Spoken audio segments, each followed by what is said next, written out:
Alamin wassalatu wassalamu ala sayyidina wa maulana Muhammad wa ala alihi wa sahbihi ajma'in amma ba'd. Qala al-mu'allif al-imam Abdullah bin Abdurrahman Bafadal radhiyallahu ta'ala anhu wa nafa'ana bi ilmihi wa bi ilmina wa bi ilmi sayyidis salihin fi daraini amin ya rabbal alamin fi kitabil muqaddimah al-hadrami ila anqal. Faslun wa aqallul ghusli niyatu rafil janabah au fardil ghusli au rafil hadas. Wasti'abu jami'i sya'rihi wa basyarihi. Fasal ini menjelaskan tentang caranya mandi. Fardunya mandi itu ada dua, niat dan meratakan air ke seluruh badan. Sampainya air ke seluruh badan. Niatnya harus bersamaan ketika ada air yang mengalir di badan. Baik di atas, di tangan, di kaki atau ketika cebok. Ketika cebok itu sambil niat menghilangkan hadas besar cukup. Nah, jadi yang penting ada niat bersamaan dengan adanya bagian badan yang terbasuh, apakah itu kulit atau rambut, pokok ada badan yang terbasuh. Nah, itu mandi. Jadi rukunnya hanya dua, niat dan isti'abul badan bil ma'. Itu. Jadi meratakan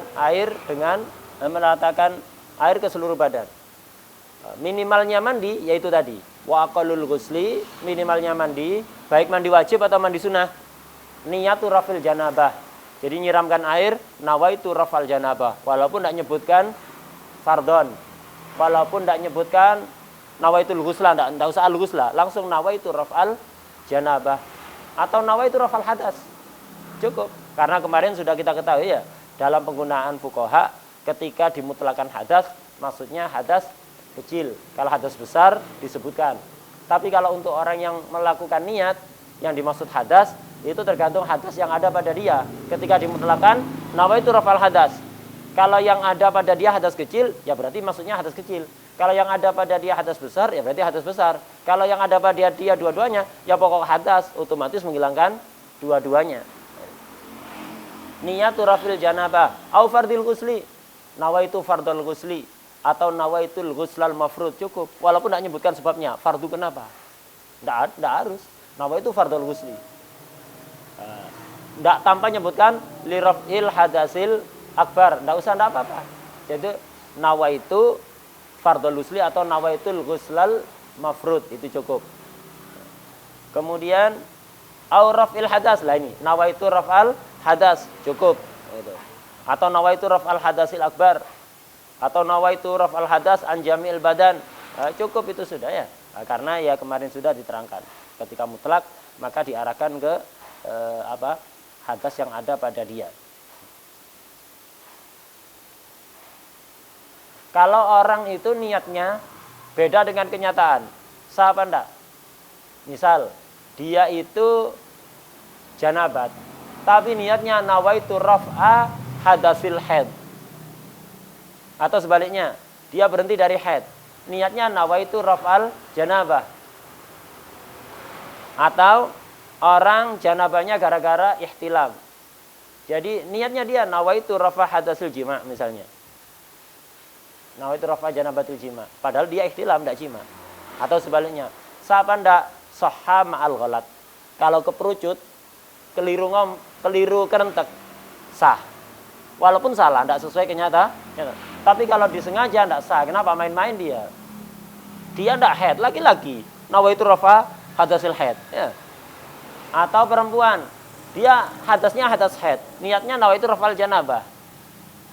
Kalau disengaja nggak sah, karena main-main. Tapi kalau nggak sengaja, ghalat, maka cukup. Wasti'abu jami'i sya'rihi wa basyarihi. Ini fardunya mandi yang kedua. Yang pertama tadi niat. Nah, yang kedua adalah meratakan seluruh rambut dan kulitnya dengan air. Jadi disiram dengan air sampai rata seluruh rambut dan kulit. Dan di sini berlaku pembahasan yang di wudu kemarin. Tidak boleh ada penghalang sampainya air, walaupun di bawah kuku. Kemudian yang lain-lain itu berlaku semua. Itu ketika ada pecah-pecah diperhatikannya. Itu bawahnya kuku, kemudian yang lain-lain itu berlaku seperti di wudu. Cuman bedanya kalau wudu semua rambut itu wajib dibasuh dhahiran wa batinan, kecuali brewok laki-laki yang tebal sama jenggotnya laki-laki yang tebal. Dalam wudu hanya cukup dibasuh zahirnya. Tidak harus batinnya. Tapi kalau dalam mandi, hatta brewoknya laki-laki yang tebal, hatta jenggotnya laki-laki yang tebal, wajib dhahiran wa batinan. Artinya air harus masuk ke sela-sela rambut dan kena kulit yang ada di yang ada di bawahnya rambut itu. Harus. Jadi harus digosok-gosok begini. Kalau wudhu enggak. Kenapa dibedakan? Ya, kalau wudhu kan sering. Sehari bisa 5 kali, 10 kali. Gosok-gosok terus brodol ya. Itu. Lepas semua. Tapi kalau mandi janabah kan enggak sering-sering. Paling kalau manten baru aja ya. Itu.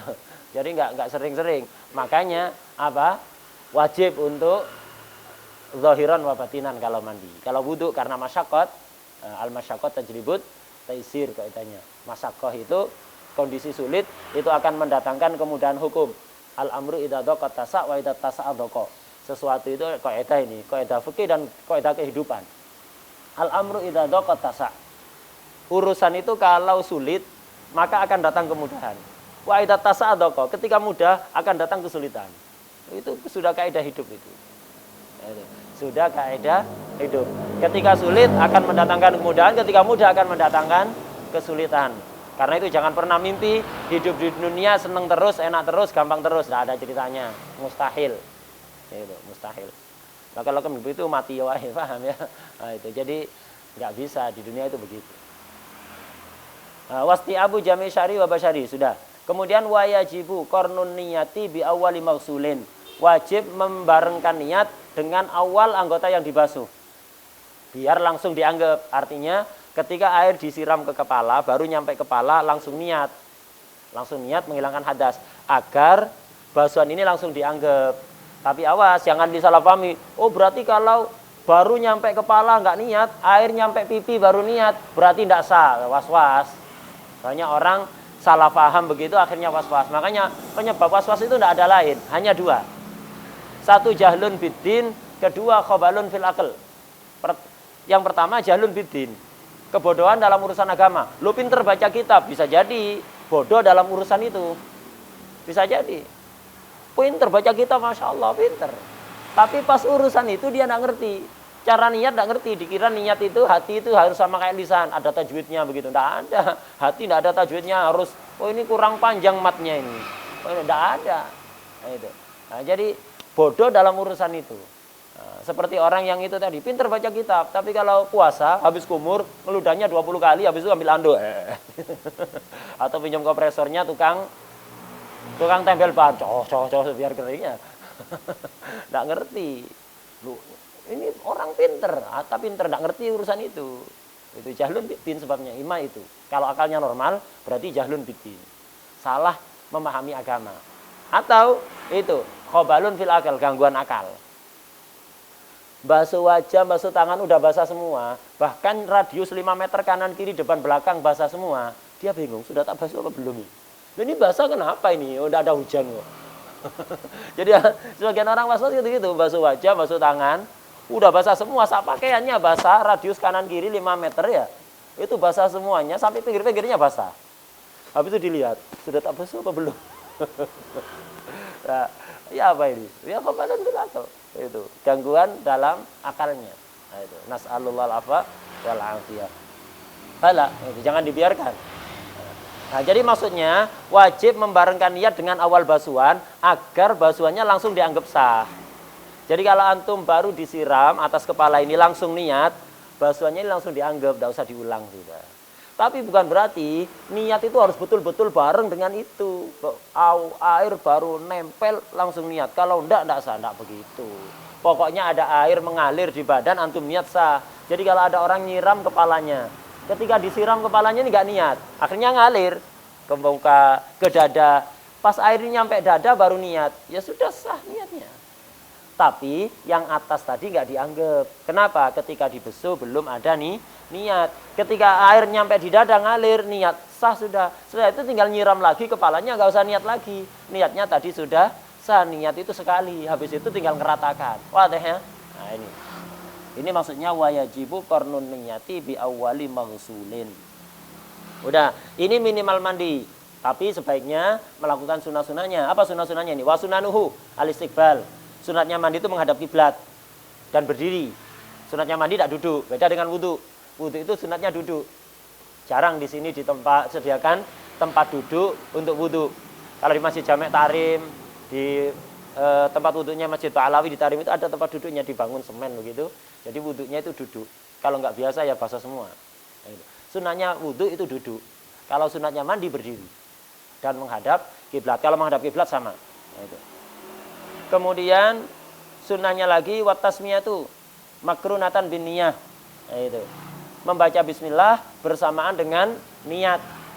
Tapi kalau mandinya di tempat seperti yang untuk qadhul hajah, jangan baca bismillah di situ.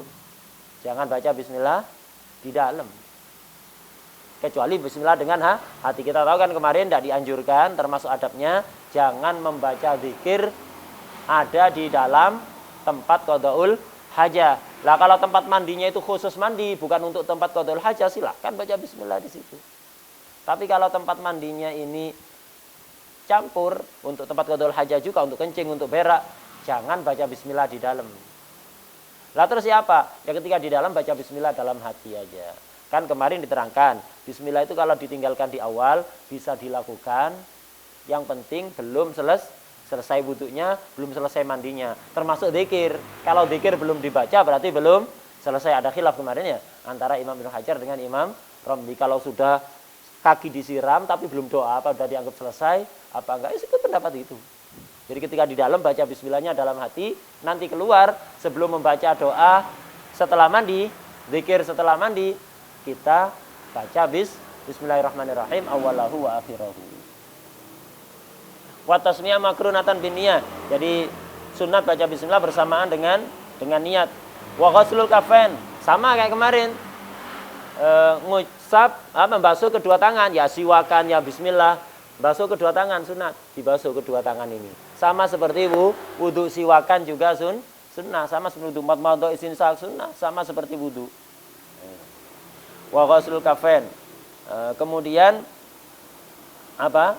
Dan yang diwudhu kemarin, waraful adha, menghilangkan kotoran.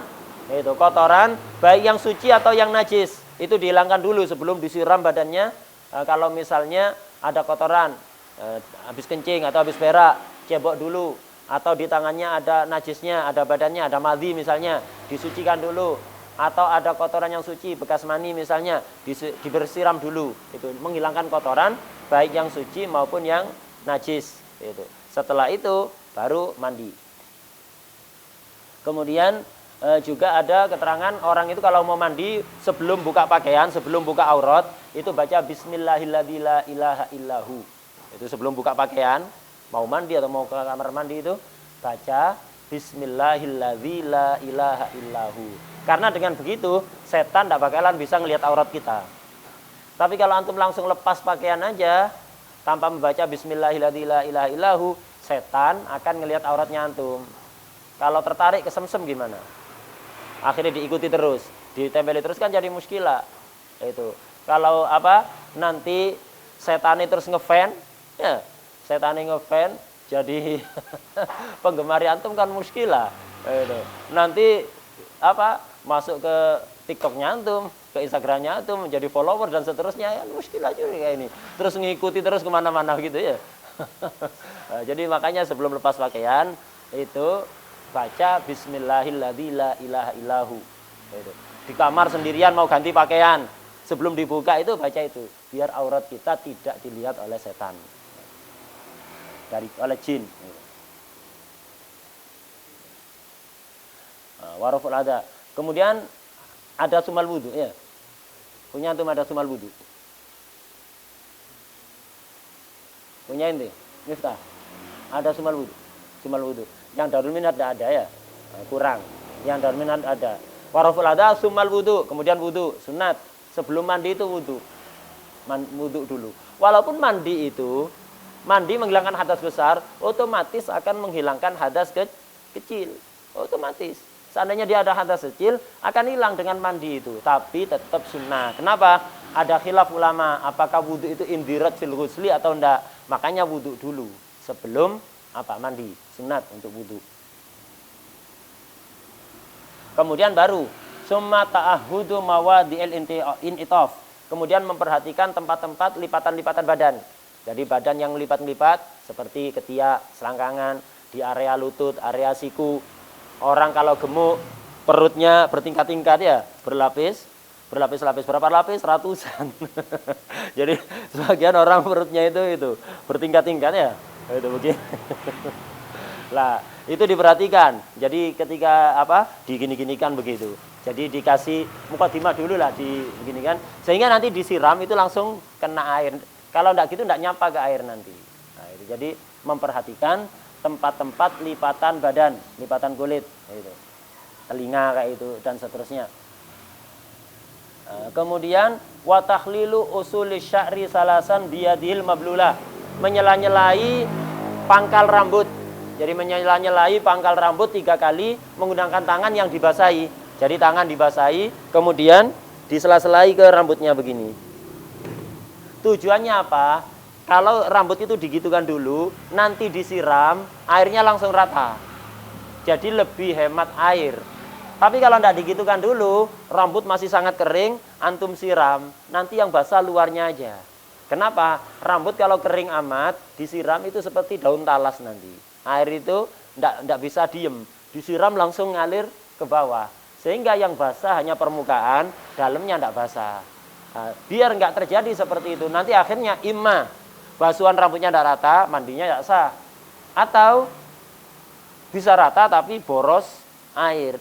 Kepingin hemat yaitu tangannya dibasahi, kemudian rambutnya disela-selai ini 3 kali dengan tangan yang dibasahi. Dengan begitu rambut menjadi lembab, disiram 1 gayung saja langsung rata, langsung nyampe ke pangkal rambut. Itu maksudnya. Wa takhlilu usuli sya'ri salasan biyadihil mablulah. Hatta orang ihram menurut Imam Ibnu Hajar tetap sunnah, tapi yang halus, yang lembut, pelan-pelan. Khawatir rambutnya rontok, karena kalau orang ihram rambutnya rontok kena denda nanti. Hatta orang ihram tetap sunat melakukan itu. Kemudian summal ifadhu ala ra'si. Kemudian setelah itu mukadimahnya tadi itu. Tahudul ma'ati, wudu, hilangkan kotoran, ghusl kafain, bismillah dan yang lain-lain itu tadi takhlil usul syar, itu semuanya mukadimah. Sekarang baru disiram. Nyiram dari mana awalnya? Summal ifadhu ala ra'si. Kemudian disiram di area kepala yang disiram dulu. Setelah itu summa syakkihil aiman, sisi badan yang kanan depan. Ya, kanan depan. Kemudian summal aisar, kemudian sisi yang kiri itu. Nah, jadi kanan depan, kemudian kanan belakang. Setelah itu kiri depan, kiri belakang, itu nyiramnya. Beda dengan mayit. Kalau mayit enggak, karena biar enggak sering dibolak-balik mayit itu. Mayit kan enggak bisa gerak sendiri. Kalau mayit depan kanan, kemudian depan kiri. Setelah itu baru yang belakang, biar enggak bolak-balik, dibolak-balik mayitnya. Nah, tapi kalau orang hidup mandinya, sunnahnya itu kepala dulu disiram, kemudian sisi badan yang kanan depan, sisi badan yang kanan belakang, sisi badan kiri depan, sisi badan kiri yang belakang. Itu afdolnya. Seandainya tidak begitu ya sah, tapi afdolnya seperti itu. Kalau minimalnya tadi itu pokok air rata, mau mulai dari kaki, mulai dari apa. Nah, ini yang sunnah, yang afdol begitu. Wa takrar salasan, dan diulang 3 kali. Apa? Ya tadi itu berkumur 3 kali, bismillahnya 3 kali, kemudian nyela-nyelai rambut 3 kali, nyiram kepala 3 kali, nyiram sisi kanan, kiri, depan, belakang, masing-masing 3 kali sunnah. Ini yang sunnah. Jadi kalau antum menemukan broadcast di WA tata cara mandi Rasulullah SAW, nyiram kaki dulu ya Pak. Nah, ini dari mana? Nah, itu sebagian orang gampang sekali nge-share biar kelihatan paling nyunnah ya. Nah, hati-hati kalau ada sesuatu dinisbatkan pada Rasulullah SAW di broadcast WA, sebelum nge-share dipastikan dulu apa itu benar. Itu yang dilakukan oleh Rasulullah SAW. Makanan favorit Rasulullah SAW, minuman favorit Rasulullah SAW. Itu. Nah, ini hati-hati nyebar kayak gitu. Karena bisa jadi yang buat tulisan itu penjual es. Ya kan jadi dia ngomong minuman favorit Rasulullah SAW, es melon misalnya. Karena dia jualan es melon. Nah, itu hati-hati. Apapun yang dinisbatkan pada Rasulullah SAW, sebelum antum percayai, apalagi antum share, dipastikan dulu apa ada marji yang bisa dipertanggungjawabkan. Nah, itu. Apa ada emergensi yang bisa kalau enggak jangan. Kenapa? Kalau nanti bohong, resikonya gede. Kata Rasulullah SAW, "Man kadzaba alayya muta'ammidan falyatabawa maq'adahu minan nar." Siapa yang berdusta atas nama aku secara sengaja, maka berarti dia pesen tiket jahanam. Itu berarti dia apa? Mempersiapkan diri untuk masuk jahanam. Hati-hati. Kalau sembarangan orang itu nge-share kayak gitu, enggak. Hati-hati. Wa takrar salasan. Kemudian apa? Wadalku kulamarroh. Dalek itu meratakan air dengan tangan. Jadi jangan hanya disiram, walaupun disiram rata atau di shower. Jadi ada shower, antum berdiri depan di bawah shower, diem dok begini. Yang penting air rata sah, tapi kurang afdol. Sunnahnya ketika air shower itu ngalir ke badan antum, diratakan dengan tangan gitu, wajah, tangan, bagian kanan ini, diratakan dengan tangan. Karena sebagian madhab seperti Imam Malik mengatakan dalku itu wajib, kalau tidak dalku tidak sah. Makanya antum dalku. Wadalku kulamarroh, itu kan 3 kali basuhan tadi, siraman tadi. Setiap satu siraman itu didalku, bukan hanya yang pertama. Jadi hatta dalkunya juga 3 kali. Kemudian wastishabun niyah. Wastishabun niyah ini hukman. Apa? Wastishabun niyah ini hakikatan. Jadi terus mengingat-ingat niat. Membasuh kepala, nginget niat, nyiram kanan, kiri, depan, belakang, nginget niat, sunnah. Adapun istishab hukman wajib. Istishab hukman itu apa? Maksudnya pokok alla ya'tiya bima yunafin niyah. Jangan melakukan perbuatan yang bisa menafikan niat. Contoh, ada orang tadi sudah niat, kemudian wis enggak saya lanjutkan wis mandinya. Nah, kalau seperti itu niat yang pertama hilang sudah, kadaluarsa, harus niat ulang nanti. Atau misalnya murtad waliyadzubillah itu, dan yang lain-lain, atau adanya sorif itu, habis mandi basuh kepala kemudian tidak diselesaikan, kemudian dia jalan-jalan kepleset, jatuh ke kolam renang. Jatuh ke kolam renangnya ini sorif karena dia terjatuh, ya, karena dia terjatuh, maka tidak sah jadi mandi. Oh ya tadi saya sudah niat, berarti ini cukup? Tidak cukup, harus nginget niat lagi. Kenapa? Sorif, dia terpleset jatuhnya ke situ. Nah, kalau istishab hukman wajib, artinya tidak melakukan sesuatu yang menafikan niat. Ini wajib. Yang sunnah itu apa? Istishabun niyah zikran bil qalbi fi jami'. Artinya diingat-ingat terus niatnya. Tidak wajib itu sunnah. Nginget-nginget niat. Yang wajib apa? Jangan menafikan niat. Itu saja yang wajib. Itu istishab hukman. Adapun zikran itu sunnah. Wa alla yanqusa ma'uhu ansa'in. Air mandi jangan kurang dari 1 sok. Kemarin kita tahu 1 sok itu 4 mud. 1 mud itu sekitar botol air mineral itu. 1 mud itu sekitar air botol mineral tanggung itu. Rasulullah SAW kalau wudhu pakai taslis dan melakukan kesunahan-kesunahan cukup 1 botol itu.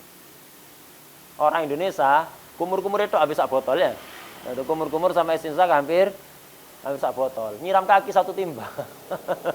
Pemborosan itu. Rasulullah SAW 1 mud. Kalau mandi 1 sok. 1 sok berarti 4 botol itu. Cukup mandi rata, taslis. Itu Rasulullah SAW. Orang lain, kalau memang kulitnya seperti jenis kulitnya Rasulullah SAW halus, maka ya bisa melakukan itu. Tapi kalau enggak ya dilebihkan, tapi jangan sampai boros. Yang penting jangan sampai kurang. Orang sehalus apapun kulitnya, jangan sampai kurang. Enggak bakalan ada yang halus mengalahkan halusnya kulit Rasulullah SAW. Walaupun kuat perkasa, tapi halus. Alyan minal harir, lebih halus dibanding sutra. Tapak tangannya Rasulullah SAW. Lebih lembut dibanding bunga mawar. Wakaful Mustafa kalwardina dia. Lebih lembut dibanding itu.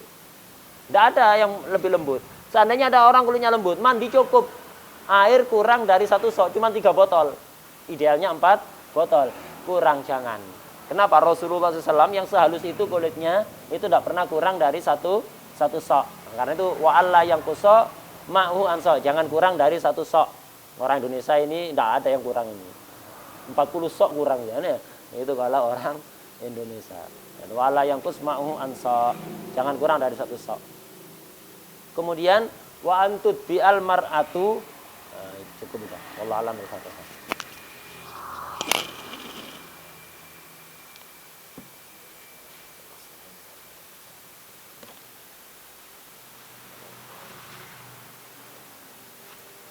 Subhanallah wa bihamdika.